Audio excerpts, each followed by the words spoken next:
Bonjour, c'est Romilou avec vous ce matin, j'espère que vous allez bien.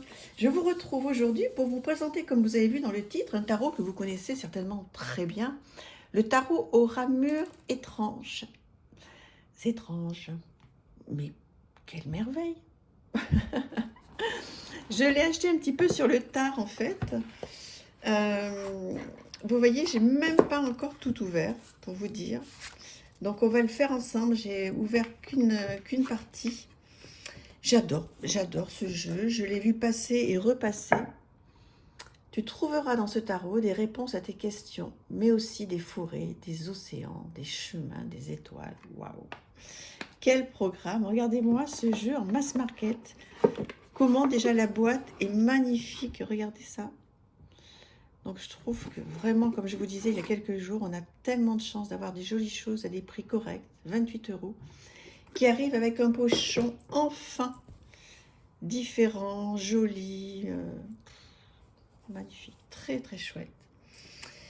Alors, qui arrive avec un guidebook comme ceci, voilà, en couleur, la carte en pleine page et la description de la carte. Ce tarot, je l'ai vu des dizaines de fois passer en review. Bon, il était sur ma wishlist, je ne l'avais pas acheté parce qu'on ne peut pas tout acheter, qu'il faut bien avoir une wishlist parce que je trouve ça super sympa d'avoir une wishlist. Et là, j'ai craqué, donc il y a quelques temps, j'ai craqué, j'ai pas eu le temps de m'en occuper, j'ai juste regardé vaguement le premier paquet.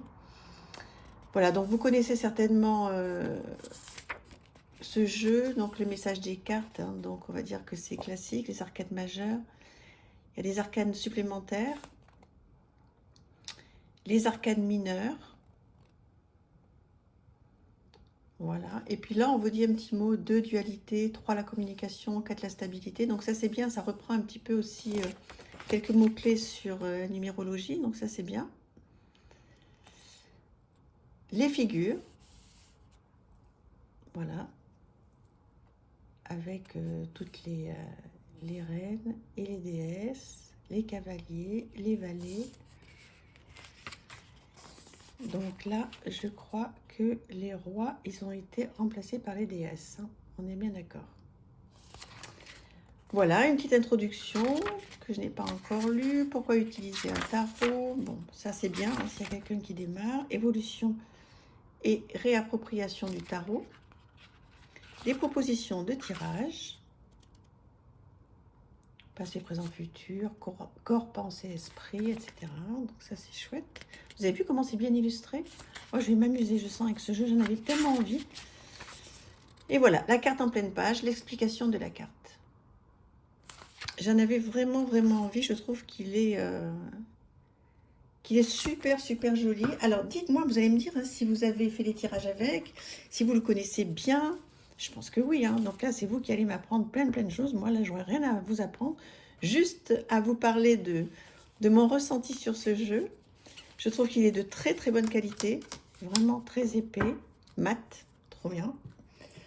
Alors on y va, on regarde tranquillement les illustrations si ça vous fait plaisir. Voilà, même si vous le connaissez bien, comme je vous dis à chaque fois, ça fait toujours plaisir de revoir certains jeux. Waouh, l'impératrice, l'empereur, le hiérophante. Très belles illustrations, j'ai pas dit, mais j'oublie tellement souvent de dire par qui c'est fait. Roxalis, je m'en excuse, hein. L'amoureux, le chariot. Alors celui-là, il est magnifique. La force aussi. On n'a pas du tout l'habitude de la voir comme ça, la force, hein. Waouh, l'ermite. Ma carte préférée, vous le savez, hein, pour ceux et celles qui me suivent, la roue de la fortune. De la fortune, vous voyez. Marrant. La justice, mais quel beau jeu. Je pense que je vais m'éclater avec ce jeu. Les illustrations me parlent, mais complètement. La mort, elle est sublime. La tempérance. Comment ça se passe avec ce jeu? Dites-moi, parce que je suis certaine que beaucoup de personnes là, qui regardent cette vidéo, vous l'avez. Donc, est-ce que vous êtes contente de l'avoir acheté? Est-ce que vous ne regrettez pas votre achat? Euh, Est-ce que vous avez de beaux tirages avec? Oh là là, ça j'adore. En haut, en bas, c'est merveilleux. Je vais pouvoir faire des petites choses là. Alors l'as d'épée, il est violent. Pouf. Mais bon, c'est un parti pris. Vous avez tous les as là. L'as de bâton, l'as de coupe, l'as de pentacle, le 2 d'épée, 2 de bâton. Non, vraiment, je regrette pas. Waouh, ce 2 de coupe. 2 de pentacle. Waouh, waouh, waouh. 3 d'épée. Ouais, c'est vraiment, vraiment sympa. J'ai hâte que vous me disiez comment ça se passe avec ce jeu. Moi, je vous ferai un retour, hein, bien sûr. Hein. Regardez ce 4 d'épée, s'il n'est pas merveilleux. Je vous ferai un retour, bien sûr, hein, dès que je l'aurai utilisé. Là, j'avais vraiment envie de vous le présenter, puis ça change un petit peu de tout ce que j'ai fait dernièrement. Voilà, et puis bon, ça me faisait plaisir. J'ai un petit peu hésité, en fait, à vous le présenter, parce que je me suis dit, bon, ils l'ont vu partout.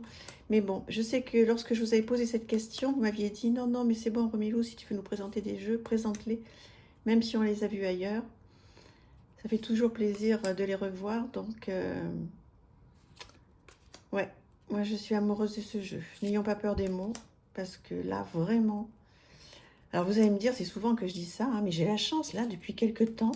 Oh là là, regardez-moi cette de coupe. Pas. J'ai la chance... Ah non, c'est l'as de coupe. N'importe quoi. L'as de pentacle. Non, c'est le 7. 2, 3, 4, 5, 6, 7. Oui, le 7. J'ai la chance depuis quelques temps d'avoir cumulé là des jeux, alors beaucoup, hein, puisque j'achète que des jeux qui me plaisent, mais d'avoir cumulé, regardez-moi ce 9 d'épée, d'avoir cumulé des jeux qui sont forts, quoi. Je me demande quand est-ce que je vais avoir le temps de faire tout ça. Dans ma prochaine vie qui va bientôt arriver, hein, ma prochaine vie dans la matière. Je vais vous en parler dans les gros mois à venir. Ça avance, ça avance. Ce 10 de bâton. Oui, je vais avoir beaucoup plus de temps hein, pour me consacrer donc à ma passion. Et faire une magnifique... Bon, j'en parle pas trop pour le moment, mais normalement, voilà. Je vais pouvoir avoir encore plus de temps avec vous. Et puis, faire enfin tout ce que j'aime, tout ce qui me passionne. J'ai énormément de chance. Bon, je croise les doigts parce que c'est pas fait quand même. Hein. Mais mes guides m'entendent, ils sont là. Ils savent ce qui est bon pour moi, donc si les choses arrivent comme elles doivent arriver, ça va être parfait, le très bon timing. Et puis si elles n'arrivent pas, c'est que c'est pas le moment. Cette reine d'épée, reine de bâton, trop, trop. Oh là là, cette reine de coupe. Pardonnez-moi pour ceux qui se disent, mais elle se répète. Ouais, j'adore. J'adore. Magnifique, sublime, sublime jeu. On va prendre une petite carte pour voir un petit peu qu'est-ce que ça dit. Ben, l'empereur, tiens, il est tombé. Voilà, donc je vous la présente. L'empereur. On va regarder un petit peu qu'est-ce que ça dit dans le guidebook pour voir si ça vous parle. L'empereur. Serait-ce une ancienne sculpture enterrée sous des siècles d'histoire et des couches de mousse, ou peut-être est-ce l'empereur lui-même en chair et en os? Nul ne saurait le dire à ce stade. Solidement assis sur un trône inébranlable, il est immobile depuis très longtemps. L'empereur est profondément ancré dans son environnement et il est la stabilité incarnée. La croix de vie sur son torse rappelle sa force vitale, mais aussi son lien direct avec le divin qui lui a offert un pouvoir sur le monde matériel le temps de son existence. Dans un tirage, cet arcane indique une position stable et l'autorité. Rien ne change sous le soleil et encore moins avec l'empereur dans les parages. Il rappelle également sa place à chacun et chacune avec une hiérarchie stricte, presque tyrannique, où c'est lui qui détient les pleins pouvoirs. Il faut savoir s'inspirer de sa détermination et de sa combativité, mais faire attention aux excès. le manteau végétal qui recouvre ses épaules doit rester le symbole de la sérénité. Oui, donc si vous tirez cette carte pour vous, vous avez bien compris que peut-être qu'il y a besoin de lâcher un peu du lest, qu'il y a peut-être un petit peu trop d'autorité, même si parfois ça peut être de bon augure, mais et si c'est pour quelqu'un d'autre, eh bien, si ça, voilà, c'est une question par rapport à quelqu'un d'autre, peut-être que cette personne effectivement est très autoritaire. Est-ce que ça vous convient? Est-ce que ça vous convient pas? Bon, il y a plein de choses à dire sur cette carte. Donc l'idée, c'est pas de faire une interprétation de la carte, mais au moins, bon, vous avez un petit peu vu comment ce jeu résonne en vous. Voilà. Et vous avez donc pour les mineurs, donc des petites miniatures tout en couleur. C'est super. Très très très bien fait. Vraiment, à ce prix-là, il n'y a rien à dire. C'est un très beau jeu qui se mélange bien, très bien même. Voilà. Des contours neutres que je vais certainement faire en marron foncé, tiens. Voilà. Je suis trop contente de vous avoir présenté ce coup de cœur qui n'est pas tout récent, mais voilà, je l'aime. Je vous embrasse, n'hésitez pas à me dire ce que vous en pensez. Et puis surtout, si vous avez fait des tirages avec, comment il répond, s'il vous plaît ou pas, si vous l'avez ou pas. Voilà. On continue à s'écrire, à échanger. Voilà, c'est toujours un immense plaisir pour moi. J'espère que ça l'est pour vous. Je vous embrasse. À bientôt. Au revoir.